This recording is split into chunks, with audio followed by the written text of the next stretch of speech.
Dividend simply is the profit of the company, and the shares means the equal parts of the total sum.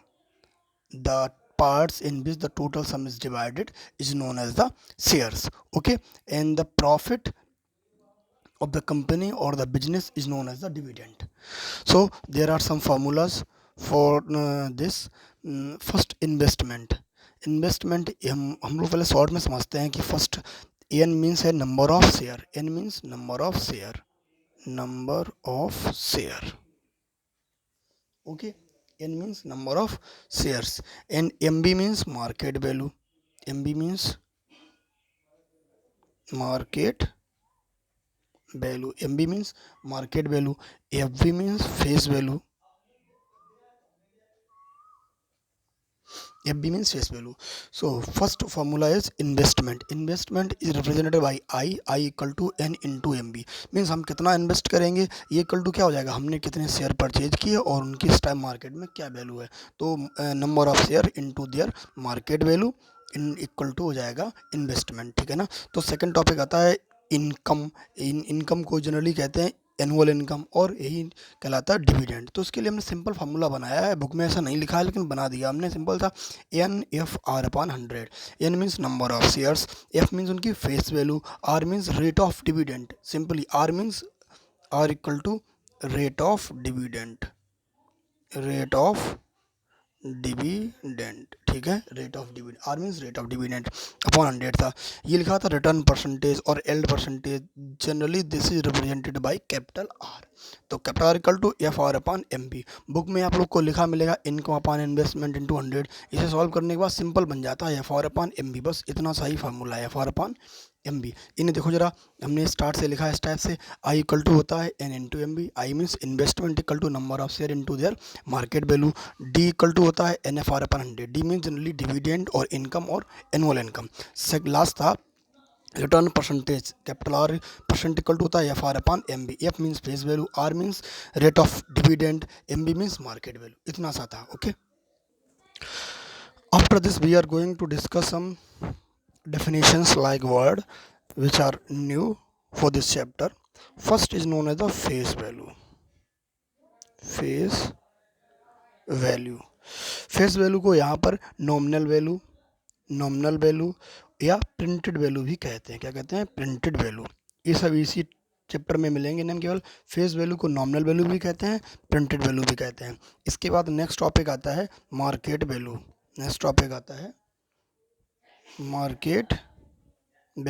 Market value को केवल market value या फिर cash value और कहते हैं. ऐसे क्या कहते हैं? कैश वैल्यू और कहा जाता है. ठीक है ना. लेकिन इसके बाद कुछ और टर्म्स हैं जो समझने हैं. जनरली होती क्या, फेस वैल्यू जो होती है वो होल क्वेश्चन में सेम रहेगी, लेकिन मार्केट वैल्यू चेंज होती है. इसके लिए हमें कुछ वर्ड दिए जाते हैं. कहीं कहीं पर होता है, लिखा होता है एबव पर. क्या लिखा होता है? एबव पर लिखा होता है. एबव पर का मतलब ये होता है कि जो मार्केट वैल्यू है वो फेस वैल्यू से ज़्यादा हो गई है. अगर मैं फेस वैल्यू दी गई 100 रुपीज़ और लिखा है जो शेयर्स हैं वो एबव पर 10 रुपीज़ हैं, तो ये तो हो गई थी फेस वैल्यू. अगर कहीं क्या लिखा था कि जो मार्केट वैल्यू है वो एबव पर 10 रुपीज़ है, तो यहाँ से एम बी कितना हो जाएगा? एम बी हो जाएगा ये फेस वैल्यू प्लस 10. तो ये कितना हो जाएगा? 110. ठीक है ना. ऐसे ही इसके लिए अगर सेकंड वर्ड ये लिख के आता है एट पर. क्या लिख के आता है अगर? एट पर. तो एट पर मीन्स होता है m B equal to f b. जो एफ बी है भाई क्या बन जाएगा? एम बी बन जाएगा. और लास्ट होता है विलो. क्या लिखा था? विलो पर. ये लिखा होता है विलो पर, या लिखा होता है एट डिस्काउंट. डिस्काउंट इसका मतलब होता है कि जो मार्केट वैल्यू है वो फेस वैल्यू से कम हो गई है. अगर डिस्काउंट लिखा मान लेते हैं, कितने का रखा है? 5 रुपीज़ का डिस्काउंट था और एफ बी कितना था उसका? 100 था. तो 100 एफ बी था, 5 रुपीज़ का डिस्काउंट मिला है, तो उसका एम बी कितना हो जाएगा? एम बी हो जाएगा 95. तो यहाँ पर क्या समझना था? फर्स्ट था अगर एबव पर लिखा था या इंक्रीज लिखा हुआ है, कुछ भी लिखा है, एबव पर लिखा था या एट प्रीमियम. एबव पर के साथ क्या लिख के आता? कभी कभी एट प्रीमियम. क्या लिख के आता है? प्रीमियम. ठीक है ना. अगर प्रीमियम लिख के आए या अपर लिख के, इसका मतलब होता है कि जो मार्केट वैल्यू है फेस वैल्यू से उतना ज़्यादा इंक्रीज हो गई है. प्रीमियम या अपर का मतलब क्या होता है? एम बी जो है वो इंक्रीज हो गया है एफ बी से। अगर एट पर लिखा है तो एम बी इक्वल टू क्या रहेगा, एफ बी। और अगर विलो पर लिखा है या डिस्काउंट लिखा है, इसका मतलब कहा जो एफ बी है वो ज़्यादा रहेगा एम बी से। जितना भी डिस्काउंट लिखा है वो माइनस कर देंगे एफ बी से, तो क्या मिल जाएगा हमें, एम बी मिल जाएगा, ठीक है ना। Now this is our first question. This is the question of 2011 board examination of ISC, ठीक है ना। ये आईएससी 2011 में बोर्ड का क्वेश्चन है।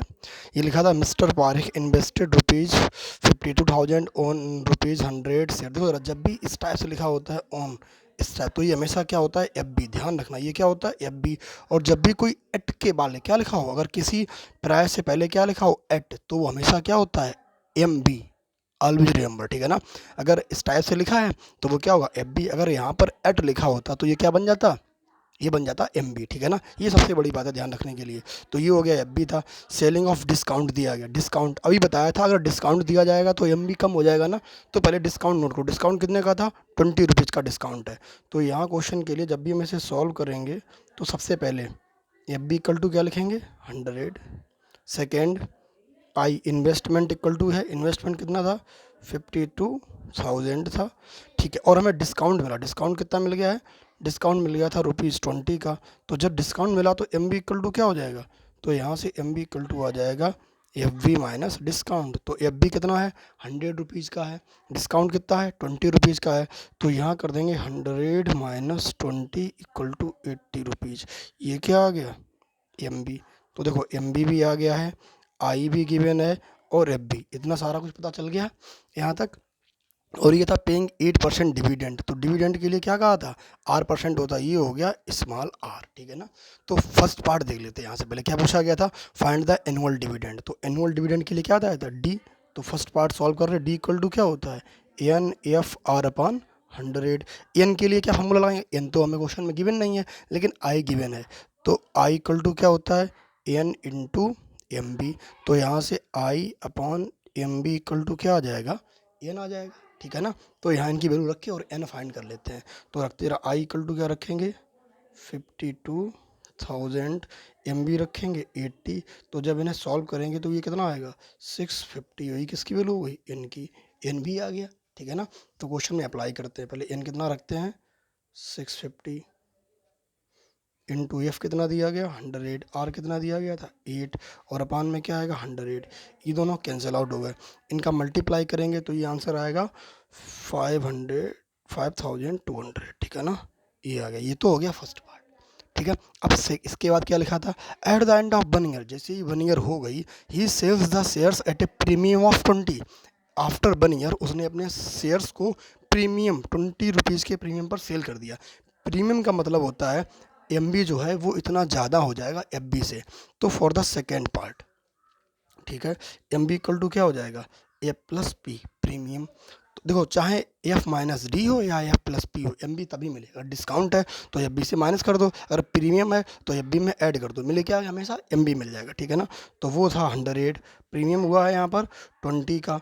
तो ये हो गया 120, 120 क्या हो गया, सेकेंड वाले पार्ट के लिए बन गया ये एम बी की वैल्यू, ठीक है ना। अब वो ये कह रहा था कि उसने सेल किए हैं। तो यार बताओ, ये तो हो गया सेलिंग प्राइस, लेकिन हमारे पास शेयर्स कितने थे, अभी भी पता गया था कि शेयर्स से 650। जो शेयर थे इन्हीं को तो सेल करेंगे। तो जो हम सेल करेंगे तो हमें कितना प्राइस मिलेगा, तो यहाँ से जो सेलिंग प्राइस है वो हो जाएगा 650 इंटू 120। ये कितना आएगा, जब भी हमने इनका मल्टीप्लाई किया तो ये हो जाएगा 0 से 0, 12 5 जा 60, कैरी हो गई 6, और 12 6 जा 72, 6 78। तो इतने रुपीज़ मिले में, ठीक है ना। ये क्या था, ये तो यहाँ टोटल रुपीज़ ही आ गए थे। ये क्या था, ये सेलिंग प्राइस आया था, लेकिन पूछा गया था इंक्लूडिंग इस डिविडेंड, डिविडेंड के सहित कितना प्रॉफिट, ठीक है ना। तो ये तो सिर्फ एस पी था, डिविडेंड कितना आया था, डिविडेंड आया था 5200। तो डिविडेंड भी इसमें ऐड कर लो, 5200 ऐड करते हैं तो 0 0 0, यहाँ कितना आएगा, इतना मिल गया। ये टोटल रुपीज़ आ गए थे इंक्लूडिंग दिस डिविडेंड, इतना रुपया मिल गया हमें। लेकिन अब अगर हम अपनी प्रॉफिट को फाइंड करें, क्या प्रॉफिट, तो प्रॉफिट फाइंड करने के लिए सीपी माइनस भी तो करना पड़ेगा। तो सीपी कितना था, जो हमने इन्वेस्ट किया था वो था 52,000, वो उससे माइनस कर दो। तो यहाँ प्रॉफिट के लिए हो जाएगा प्रॉफिट क्या आएगा 83200 माइनस करना पड़ेगा 52,000,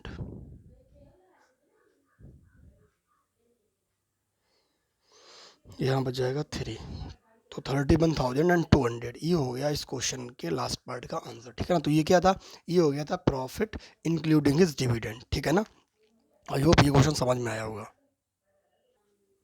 तो अभी इतना ही रखते हैं, नेक्स्ट वाले पार्ट में और एग्जांपल्स देंगे, जरा ये वाला पार्ट समझें। और ये जो फर्स्ट वाले पार्ट की यहाँ जो थ्योरी बताई थी ना, ये सब अच्छे से ध्यान रखनी है सारा कुछ, ठीक है ना। ये फार्मूले आपको कहीं बुक में नहीं मिलेंगे, किसी भी बुक में ये 3 फार्मूले नहीं मिलेंगे, और सारा का सारा ये चैप्टर केवल इन 3 फार्मूलों पर ही डिपेंड है। इन 3 से पूरा चैप्टर सॉल्व हो जाएगा ये वाला, ठीक है ना। तो ये इनके सबके नोट्स बना लेना और अच्छे से क्वेश्चन सॉल्व करना। नेक्स्ट पार्ट में हम और भी एग्जाम्पल सॉल्व करेंगे, ठीक है ना। Okay, thank you.